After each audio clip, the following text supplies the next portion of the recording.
Hi, I'm Winston Dixon, James Ryan Professor of Film Studies, and this is Frame by Frame. I'm just going to talk to you for a few seconds about horror films.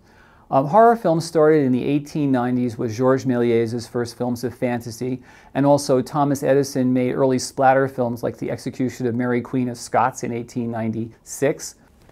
Horror films really came into their own in 1919 with The Cabinet of Dr Caligari, directed by Robert Wiene.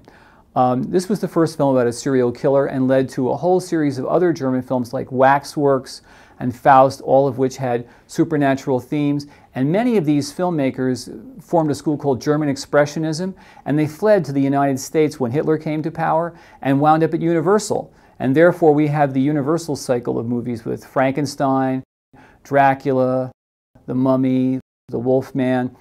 The classic 1940s monsters kind of died out with Abbott and Costello Meet Frankenstein in 1948, but then in 1957 Hammer Studios in England began a program of remaking these classic films in color with the director Terence Fisher, who's one of the greatest directors in the field, who brought modern horror films to life with things like Horror of Dracula and Curse of Frankenstein, and brought color and violence and gore to the films.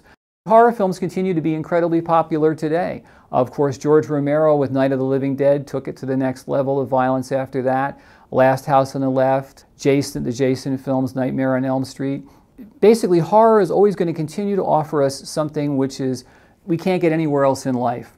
It's a roller coaster ride that we can take safely without personal risk, and it makes us jump in our theater seats, but yet we have a sense of safety because there's always a distance between the screen and ourselves.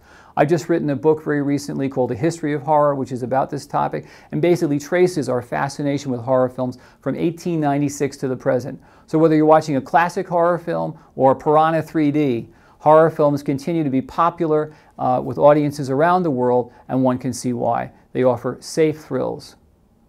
I'm Winston Dixon, and this is Frame by Frame.